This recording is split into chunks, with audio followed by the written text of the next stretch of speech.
Handle it. Mudara. My name is Tim Carter. Black Shadow Music.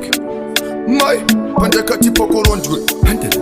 Vaifunga ndiri kutamba vaifunga ndiri kujoka bebi rakura ndiona paneti mai dosakara kakuramba shwaka voice remaking ndiro voice remaking ndava bita paresi vakutoda wrestling inzwa voice remaking ndiro voice remaking ndendiri kumberi mberi and I'll be resting vakauya vari 6 vachibhema tuma mix vachibhema fodya vakapfeka tuma jini vachida kuita tuma tricks wakavatichi takavaudza ita isi wani wenyu ndomumwisa grisi ndiri pakutsvaga magrini handisi kutaura peace hanzele voice remaking ndiro voice remaking ndava bita paresi vakutoda wrestling inzwa voice remaking ndiro voice remaking ndendiri kumberi mberi and I'll be resting voice remaking shock chimskatane blame chimskatane shine ndinokanda maboss then what and I was so saying and I was not mean vunza G Samuel kwete eto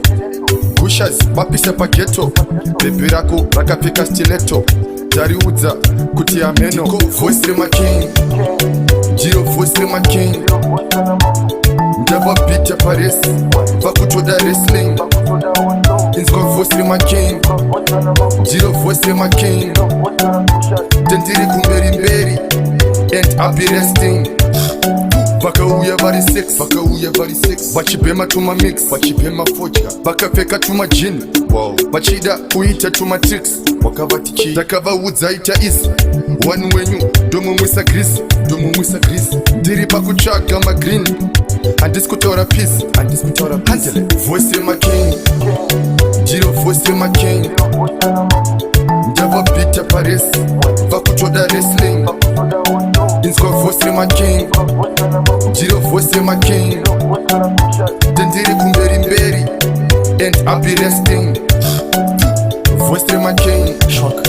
chimskatane blame chimskatane shine ndinokanda maboss then what and I was so saying and I was not mean vunza G Samuel kwete eto gushas vapisa pageto bebi rako rakapfeka stiletto tariudza kuti ameno voice remaking ndiro voice remaking ndava bita paresi vakutoda wrestling inzwa voice remaking ndiro voice remaking ndendiri kumberi mberi and I'll be resting